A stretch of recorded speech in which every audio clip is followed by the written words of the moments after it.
আসসালামু আলাইকুম রহমতুল্লাহ বরকাত। প্রিয় দর্শক, থাম্বনেল দেখে অবশ্য অনেকে বাজে কমেন্টসও করতে পারেন বা অন্যরকম কিছু ভাবতে পারেন যে আমি কাউকে কাফের ফতোয়া দিলাম না, এরকম কি না। আমি ওটা না, আমি জাস্ট এই থাম্বনেলটা একটা বয়ান থেকে নকল করেছি। সেটা হলো আমাদের নুরুল ইসলাম ওলিপুরি সাহেব দামাত বরকাতুহু, উনি যা বলেছেন সেটা আপনারা ভালো করে দেখতে পারেন। আমি জাস্ট ওই আয়াতটার একটু কথা বলতে চাই যে আমাদের বিগত দিন আগে, কয়েক মাস আগে বাংলাদেশের একজন প্রখ্যাত, যাকে সকলেই এক নামে চেনে সুন্নি বক্তা হিসাবে, তাহেরি সাহেব। এই তাহেরি বললেই যাকে এক নামে সকলে চেনে। আমি বলবো না সে ভণ্ড না ভালো না কোন তরিকার, এটা মানুষ এমনিতেই সবাই জানে। তো এটাকে আর নতুন করে খুলে বলার কিছু নেই, স্পষ্টভাবে সবাই জানে।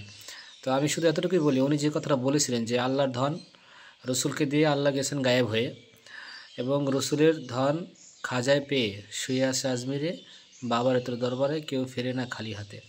এই যে কথাগুলো আসলে তো খুব কিছু কথা এমনই মেনেই নেওয়া যায় না। বাবার দরবার থেকে খালি হাতে ফেরে না, বাবার দরবার থেকে কী নিয়ে আসবে বলেন?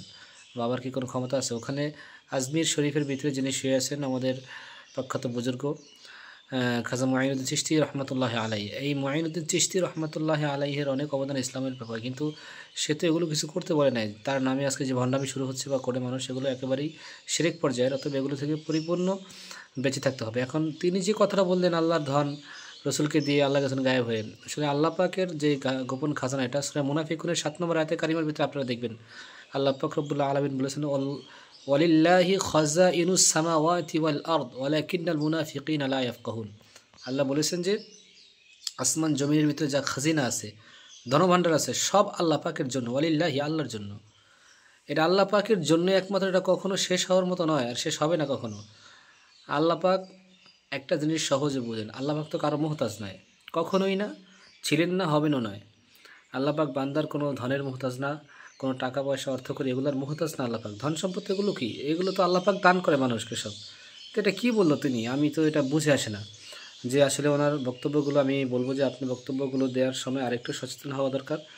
কোরআন হাদিস থেকে রিচার্জ করে এবং সাবলীল ভাষায় সুন্দর করে, জোশের সাথে শুধু বললে হবে না, জোশের সাথে একটু হুঁশ রেখে তারপরে বলার চেষ্টা করবেন। আল্লাহ ওনাকে হেদায়েত দান করেন।